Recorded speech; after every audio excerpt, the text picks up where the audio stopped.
Hello दोस्तों, welcome back to my education YouTube channel Shubham talks. तो दोस्तों, आज इस वीडियो के स्टार्ट में ही पहले आप लोगों को दुर्गा पूजा की हार्दिक शुभकामनाएं। आज के इस वीडियो में मैं आप लोगों के साथ कोई क्वेश्चन डिस्कस नहीं करने वाला हूं। आज के इस वीडियो में मैं आप लोगों को एक कहानी शेयर करने वाला हूं आप लोगों के साथ कि कैसे दुर्गा पूजा का प्रारंभ इस दुनिया में हुआ, दुर्गा माता ने कैसे महिषासुर का वध किया और किस लिए ये दुर्गा पूजा इस महीने में मनाया जाता है। तो पहले बताते हैं कि कौन था ये महिषासुर और कैसे इस दुर्गा पूजा का प्रारंभ हुआ। महिषासुर असल में मही नाम के एक दानव का बेटा था। उसने घोर तपस्या की और घोर तपस्या के बाद उसने क्या किया, ब्रह्मा जी से उसने वरदान प्राप्त किया। उसने भी चाहा था कि वो अमरत्व पाए, लेकिन इस दुनिया में कोई अमर नहीं है, देवता लोग ही सिर्फ अमर है। वो भी उन लोगों को अमृत पान करने के बाद ही वो लोग अमर हुए। अमृत मंथन के समय में भी दानव अमृत खाना चाह रहे थे, लेकिन भगवान विष्णु ने मोहिनी के रूप धर के उन लोगों के साथ छलना किया। उन लोगों को बोला कि पहले तुम लोग नहा के आओ, और उस टाइम पे भगवान विष्णु ने क्या किया, देवताओं को अमृत पान करवा दिया। लेकिन तब भी केतु ने वो चालाकी जानकर देवता के वेश में आकर उसने क्या किया था, आपका वो अमृत पान कर दिया था। तब जब सभी को पता चल गया, तब भगवान विष्णु ने अपने सुदर्शन चक्र द्वारा क्या किया, उस दानव का अंत किया। अभी केतु का सिर अभी भी जिंदा है, ऐसा मान्यता है। तो दुर्गा पूजा में जब महिषासुर, दुर्गा पूजा के बाद अगर बताया जाए तो महिषासुर क्या था। महिषासुर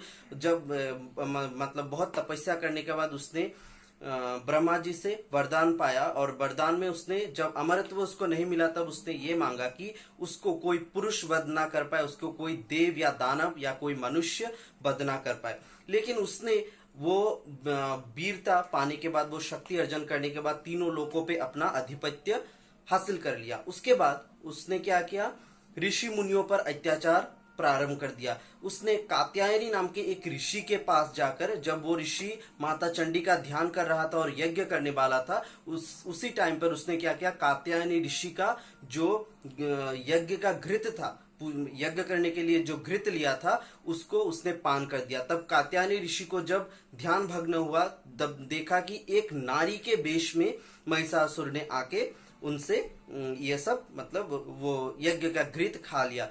तब कात्यायनी ऋषि ने उसको श्राप दिया कि जिस नारी के वेश में तूने मेरा यज्ञ भंग किया है, उसी नारी के द्वारा ही तेरा वध निश्चित होगा। उसके बाद जब महिषासुर ने चारों ओर अपने शक्ति के द्वारा पूरा चारों ओर अपना आधिपत्य हासिल कर लिया, तब देवताओं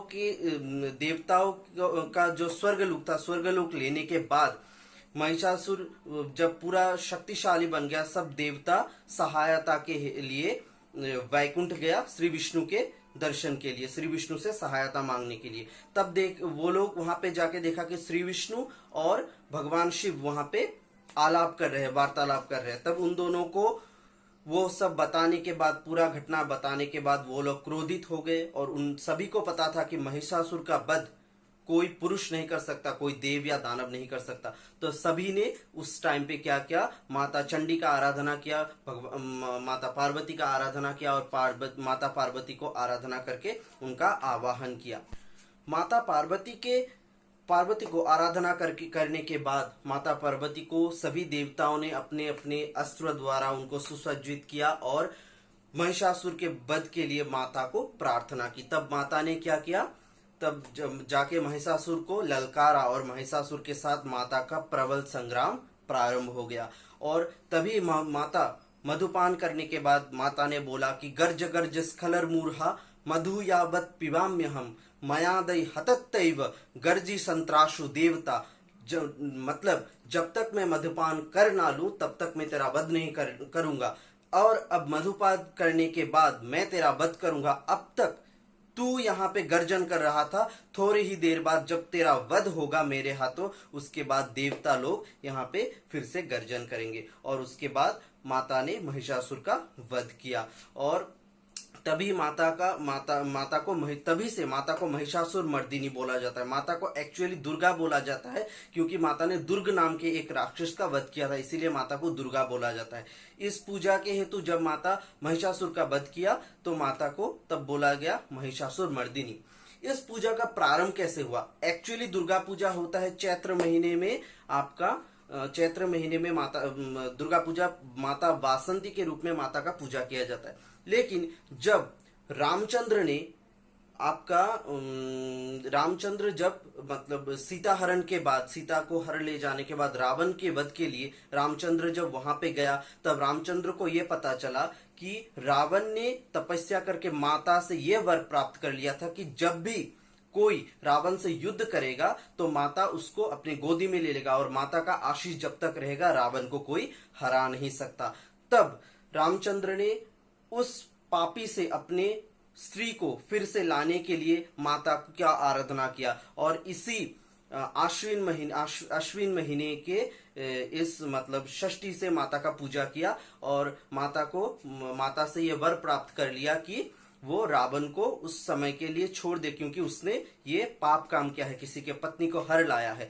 और आश्चर्य की बात यह है कि इस शारद महीने में, शारदीय दुर्गा पूजा इसलिए बोला जाता है, शरद काल में होता है ये, इस शारदीय पूजा में माता का वो पूजा करने के लिए कोई पुरोहित नहीं था और उस पूजा का, जिस पूजा को रामचंद्र ने किया था इस महीने में पहली बार, उस पूजा का पुरोहित स्वयं खुद रावण था।